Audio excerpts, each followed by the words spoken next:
I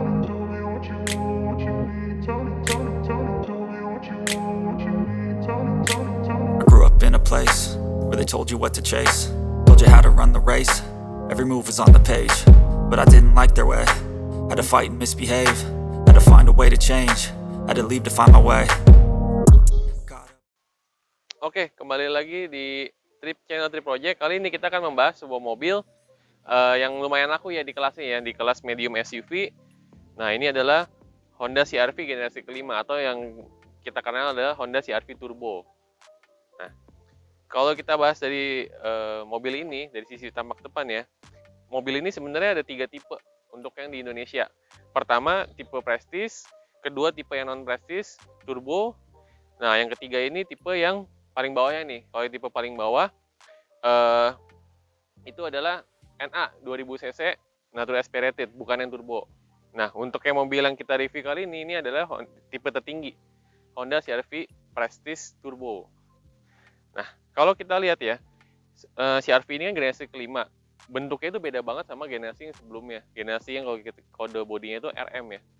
Dari sisi tampilan, dari sisi muka, segala macam, bentuknya berubah banget dibandingin generasi sebelumnya. Nah, untuk yang tipe yang Prestige ini, yang 1500 Turbo ini, kita bisa lihat ya di sini LED, lampu depannya sudah LED semua, fog lamp juga sudah LED, semuanya sudah serba LED ya.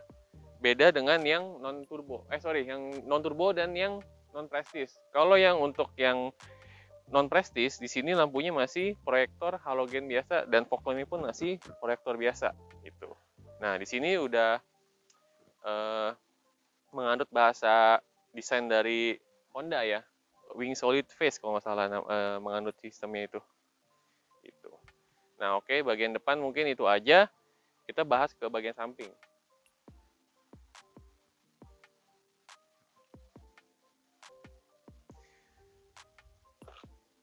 Nah, kalau bagian dari sisi samping, balik lagi ya, ini juga beda banget dengan yang versi sebelumnya gitu, atau generasi sebelumnya. Yang ini lebih garis-garisnya lebih tajam dibanding yang generasi sebelumnya. Nah, kalau kita lihat sendiri, untuk penggunaan pelek sendiri, sini udah menggunakan pelek ring 18 dengan cakram di keempat roda ya udah pasti ya. Apalagi di kelas yang medium SUV ini udah pasti depan belakang sudah pasti cakram, ABS, EBD, BA udah pasti ada juga. Nah, gitu. Nah, untuk spion sendiri di sini ada LED sen ya di sini, dan sudah auto folding. Auto foldingnya sendiri bukan melalui remote, atau misalnya contoh dikunci pun nggak langsung nekuk, tapi kita bisa mengakses auto folding itu dari sini, sensor yang di sini. Kunci, tekan sekali lagi, lalu spion akan ngelipat otomatis. Gitu. Nah, dari sini ada samping sini ada garnish chrome di bawah.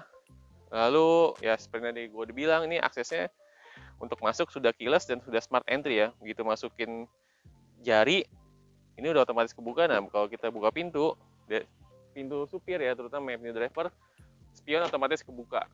Seperti itu. Ini menggunakan pelek ring 18.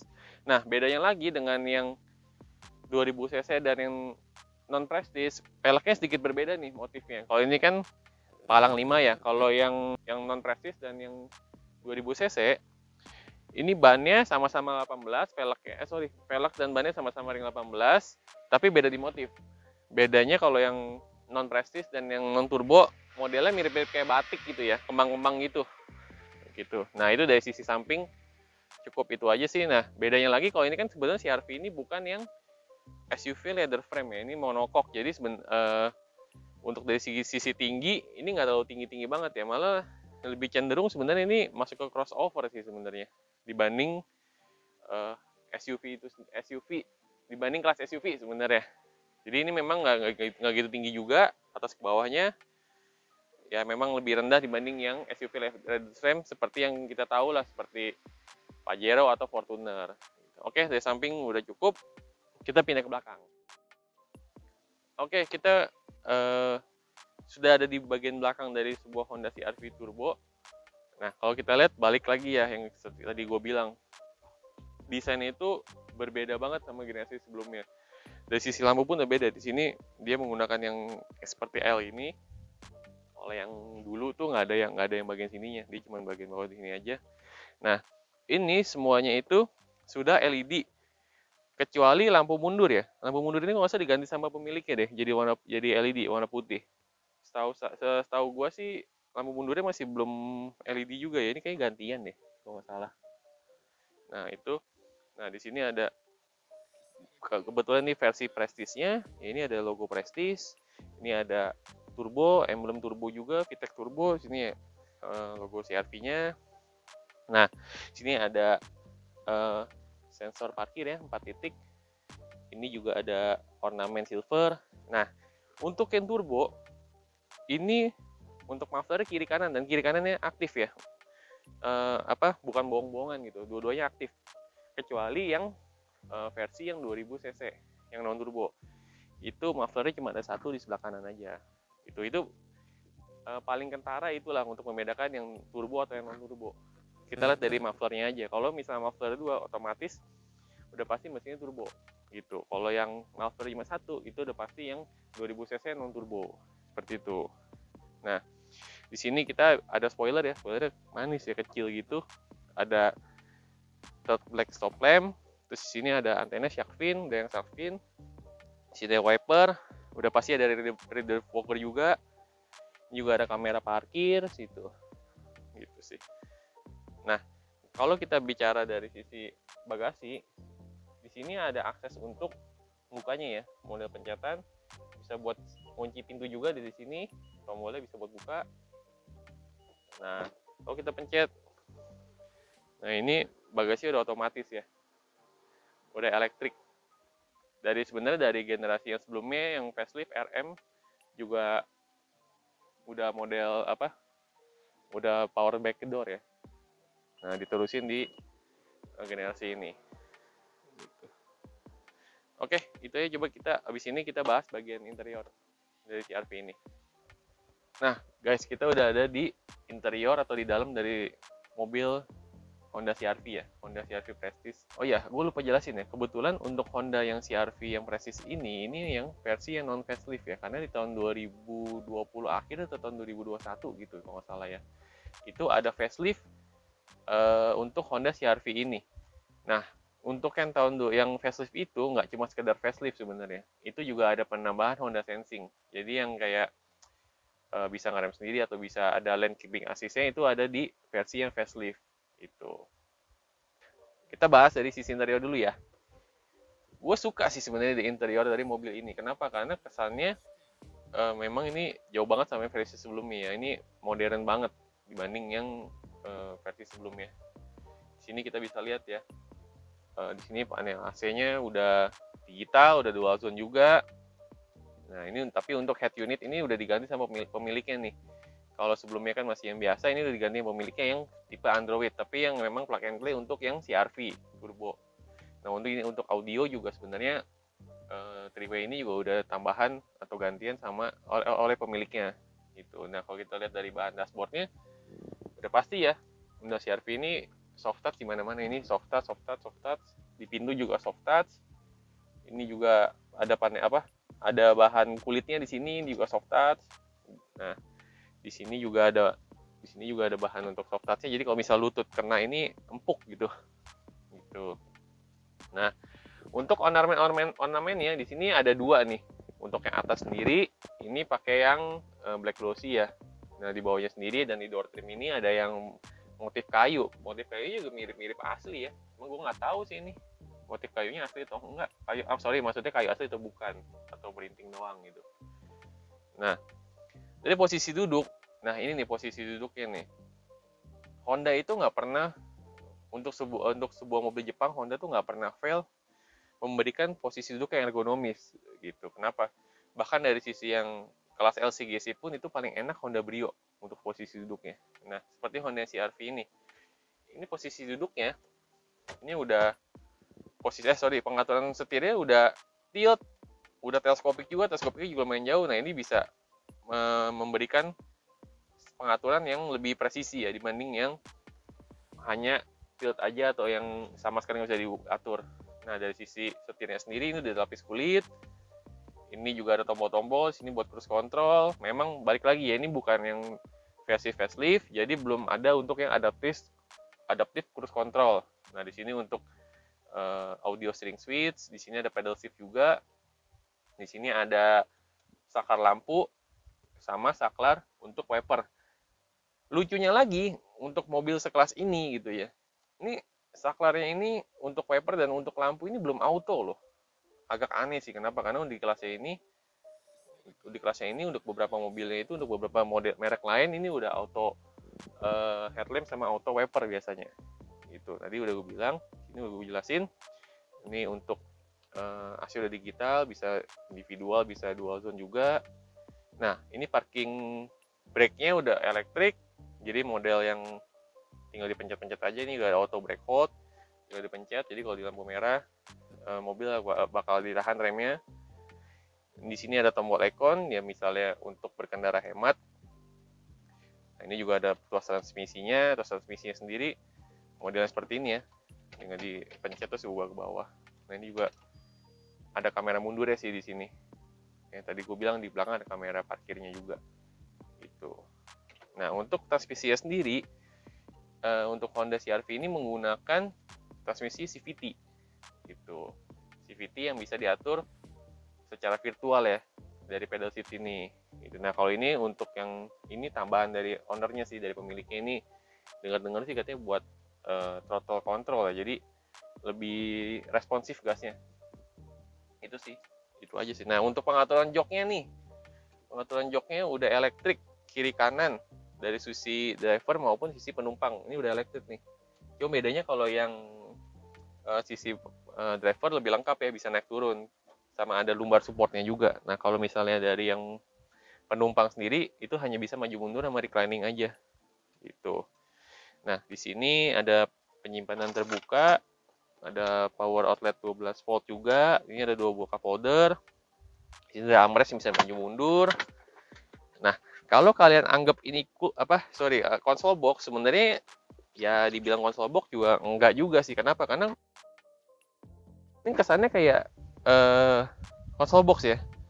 Tapi sebenarnya ini enggak sih, ini bolong sebenarnya kalau kita cabut ya. Kalau kita cabut sebenarnya ini bolong. Tuh, nyambung sebenarnya. Tuh.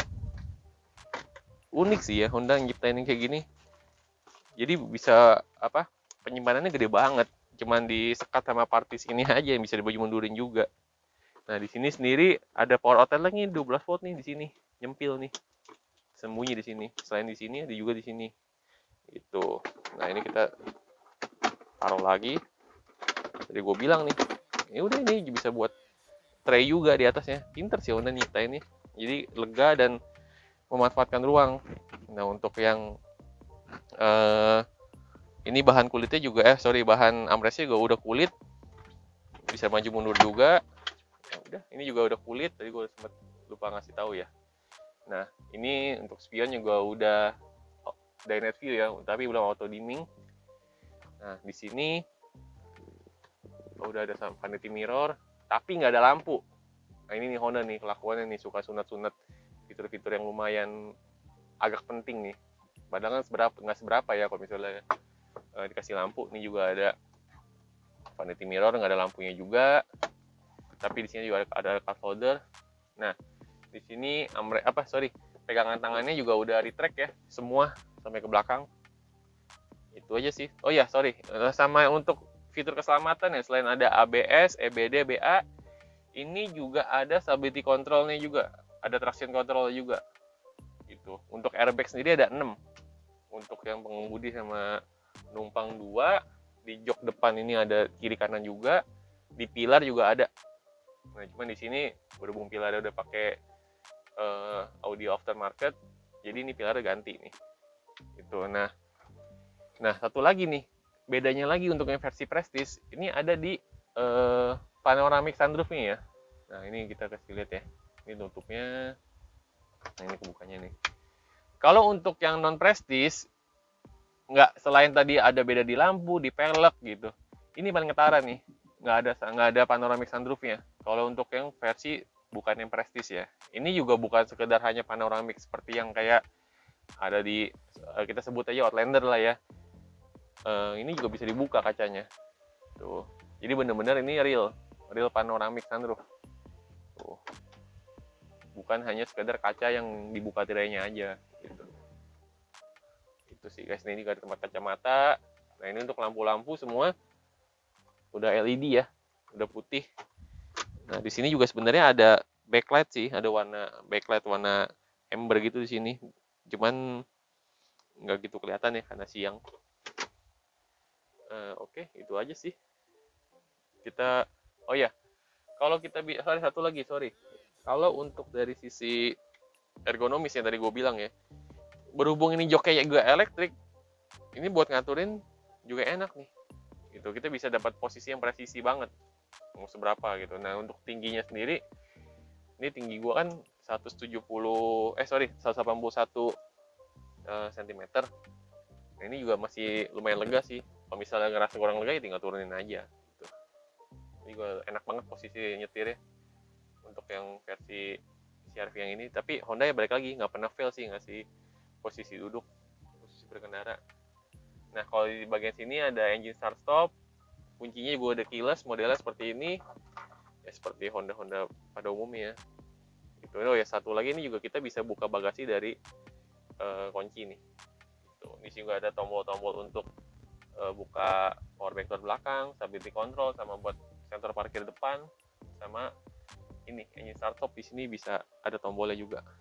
Gitu. Di sini juga di bagian pintu ada laci penyemen terbuka, ada 2 cup holder juga nih di sini. Gitu. Oh ya, untuk spionnya udah pasti udah auto retract ya.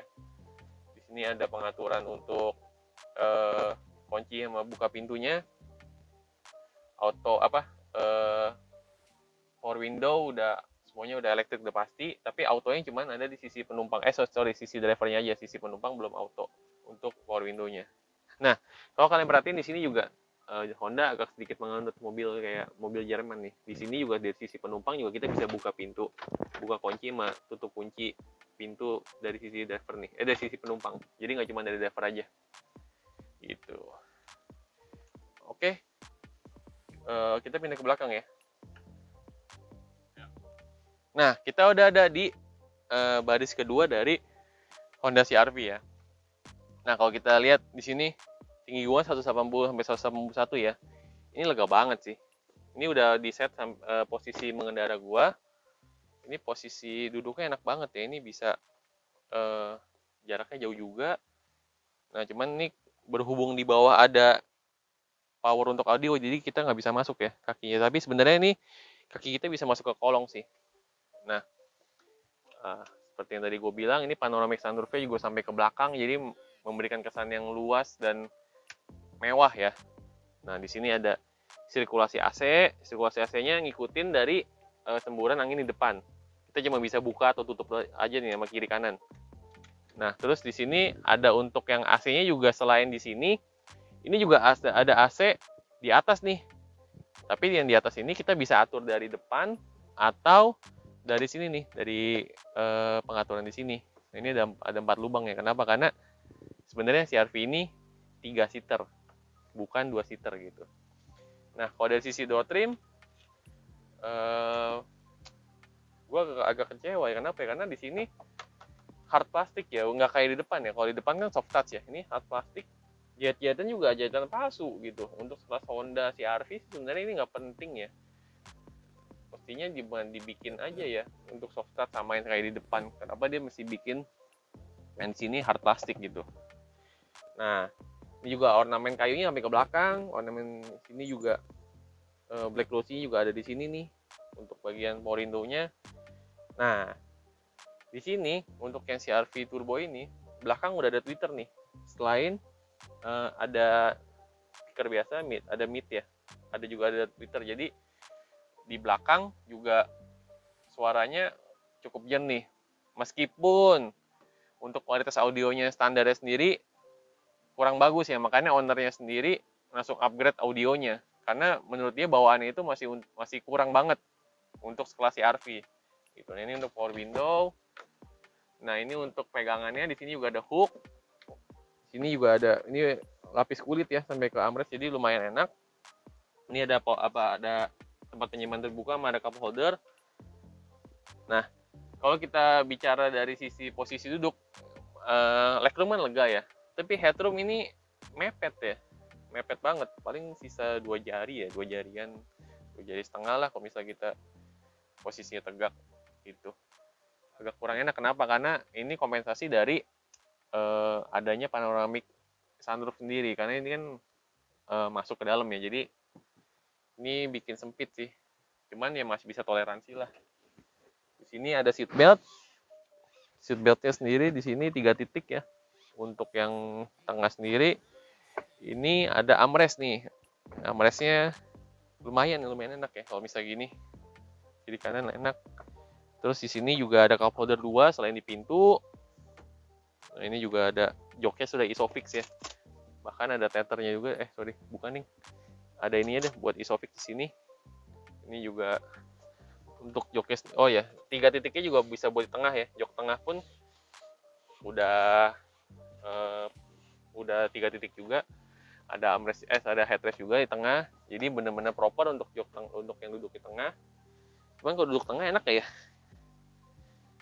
masih lumayan lah, cuman kalau duduk tengah agak sedikit lebih tinggi dibandingin kiri kanan, jadi ini makin mentok lagi di kepala, ditambah lagi ini nih AC-nya nih, AC-nya langsung nyembul kepala juga nih kalau duduk tengah, turun-turun bisa puyeng ini. Terus ini juga ada lampu baca 2 kiri kanan, udah selebihnya nggak ada yang gimana-gimana lagi sih di belakang. Kita atur sini untuk ya, ini untuk recliningnya bisa diatur segini, sama satu lagi segini ya, ini udah posisi ini cukup rebah lah gitu. Nah, ini juga bisa sliding nih, karena kenapa bisa sliding, karena di belakang sendiri masih ada jok lagi, nanti kita lihat ya bagian belakang ya. Nah, tuh bisa sliding, kiri kanan juga bisa sliding, lumayan jauh ya slidingnya ya. Oke, kita lihat ke bagian belakang ya dari Honda CR-V ini. Yuk.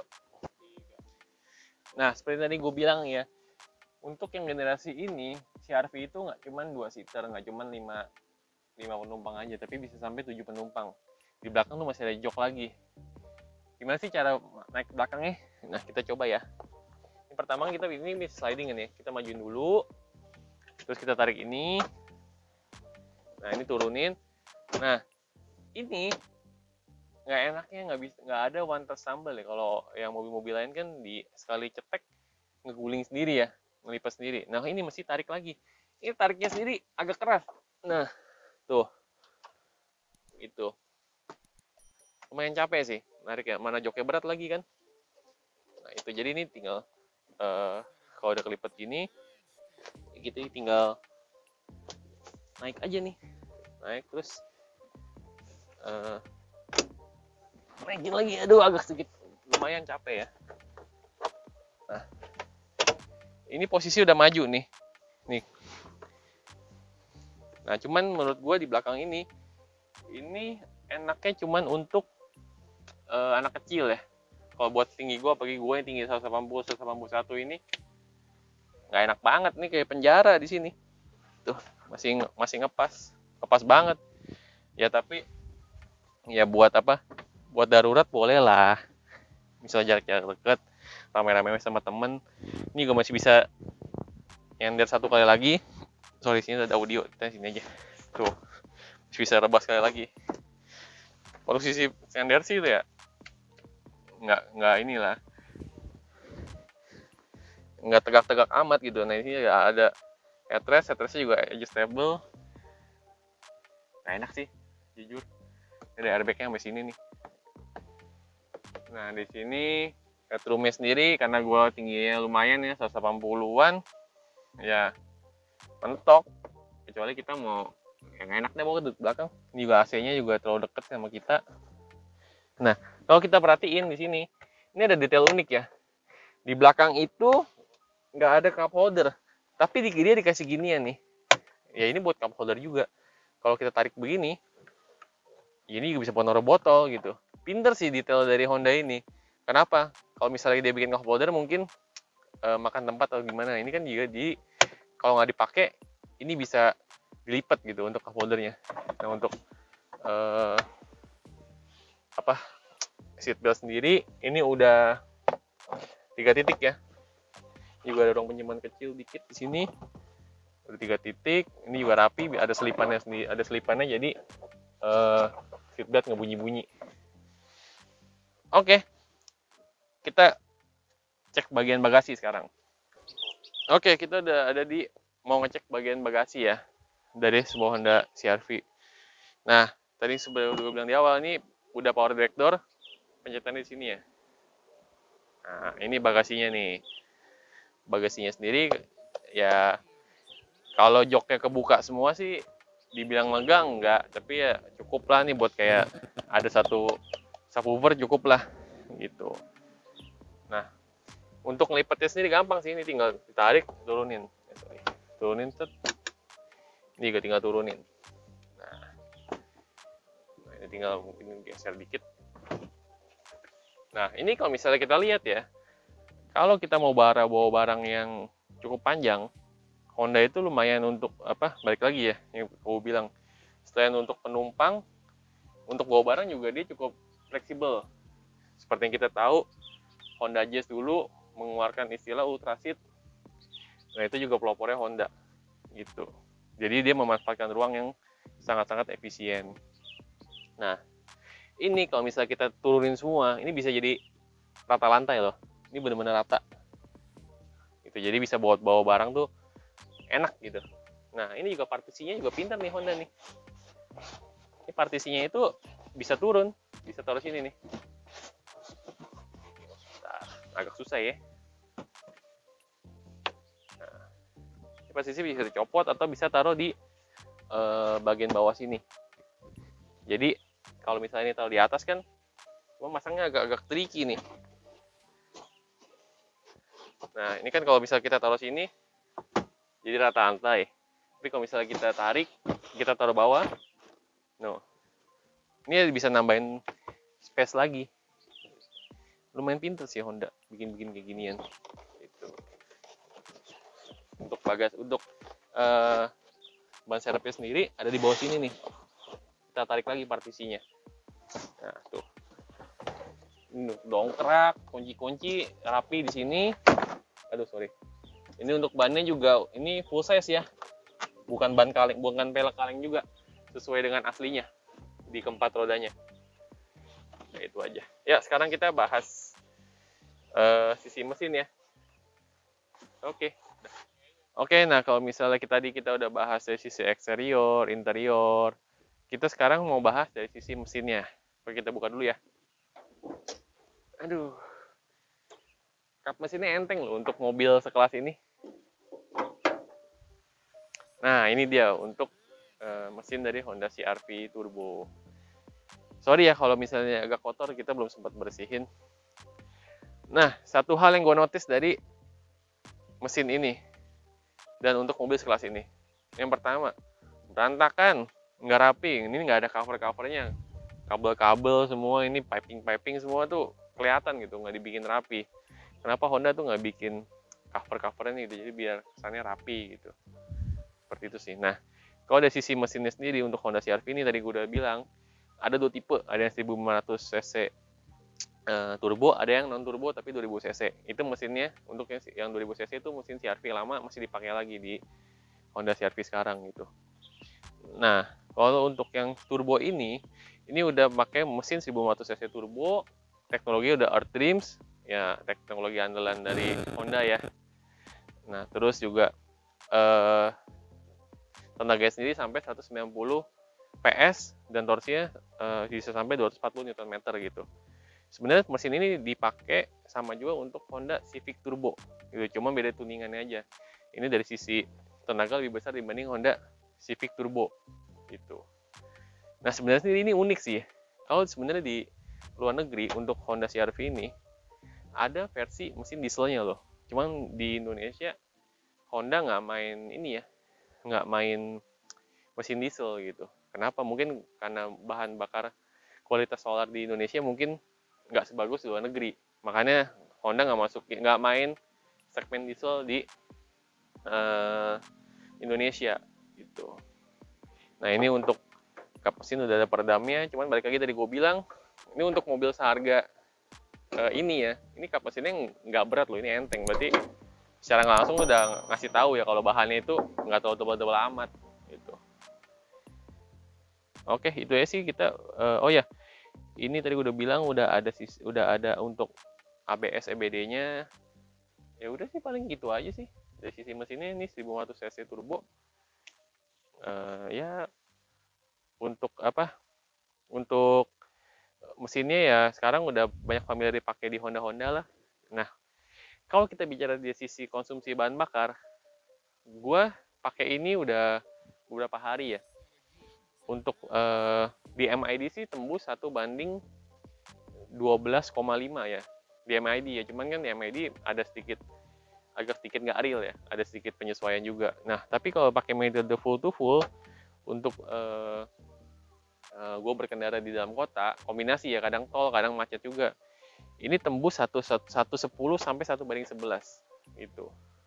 Sebenarnya ya itu dibilang boros juga enggak sih, untuk mengingat mobil ini kan juga meskipun tenaganya besar juga bodi juga cukup besar ya. Dibilang boros juga enggak sih ya, lumayan irit lah kalau kita bilang. Bahkan cukup irit ya untuk yang di kelas ya. Kita bisa tahu sendiri kalau misalnya kita bicara Nissan X-Trail itu konsumsi bahan bakarnya 1:7, 1:8. Itu dengan eco driving ya. Kita kakinya sekolah gitu. Nah, untuk Honda CR-V ini bisa tembus 1:10 sampai 1:11 lah. Untuk rute yang kemarin sih gue lewatnya nggak terlalu macet ya. Dicampur ada tol juga gitu. Nah, berhubung ini mesinnya mesin turbo, kompresi juga masih gede ya, pasti tinggi untuk pembakaran sendiri. Ya ini penggunaan bensinnya wajib Pertamax turbo sih sebenarnya. Oktannya sih kalau gue lihat dari yang ada di tutup tangki bensin itu 95 ke atas. Ya berarti minimal inilah Shell V-Power ke atas lah, atau Pertamax turbo. Pokoknya oktannya 95 ke atas. Tapi menurut klaim dari Honda sendiri, katanya nggak masalah kalau misalnya diisi yang round 92, yang oktannya 92. Karena kan kita tahu sendiri ya, nggak semua pelosok Indonesia tuh sedia untuk BBM yang oktannya tinggi, yang 95 ke atas gitu. Itu sih dari sisi mesin. Oh ya, satu lagi ya. Ya kita tahu lah, ini kan segmennya kan udah, apalagi harga barunya sekarang udah 650 juta. Ya masa kita masih mau pakai BBM Pertalite atau misalnya yang sesuai dengan spesifikasi, ya lumayan apa ya, sayang juga untuk mesinnya gitu. Kesimpulannya apa sih untuk yang Honda CR-V ini? Kalau kalian punya budget mungkin sekitar 4,5 sampai 500 ya, kalian boleh lah nih jadi bahan pertimbangan. Misalnya contoh kalian punya budget segitu, kalian punya keinginan untuk mau beli Fortuner atau misalnya mau beli Pajero gitu ya. Nah, gue bisa bilang mobil ini lebih enak dibanding dua mobil yang tadi gue sebutin. Kenapa? Satu, karena mobil ini nggak pakai sistem leather frame ya. Kedua, mobil ini kan monokok. Jadi dari sisi pengendalian, dari sisi posisi duduk, ini lebih enak dan lebih smooth dibanding Fortuner atau Pajero yang leather frame sendiri gitu. Nah, kalau misalnya budget kalian sekitar 450-500, ya kalian bisa nyari Honda CR-V second lah. Untuk CR-V turbo ini second. Kenapa? Karena untuk yang barunya sendiri, menurut gua harganya udah ketinggian ya. Udah sampai di angka, kalau nggak salah terakhir tuh 600, mau hampir 660 juta deh harganya. Menurut gue itu udah lumayan tinggi, cukup tinggi itu. Cuman bedanya kalau yang baru sudah ada Honda Sensing dan fascia depannya agak sedikit beda dengan yang ini gitu. Itu aja sih review kita hari ini. Jangan lupa like, komen, subscribe, dan share video ini ke semua orang, ke teman-temannya, ke keluarga, ke semuanya, supaya kita bisa lebih semangat lagi untuk upload video, dan kita lebih semangat untuk berkarya di YouTube. Oke guys, terima kasih dan sampai jumpa di video berikutnya.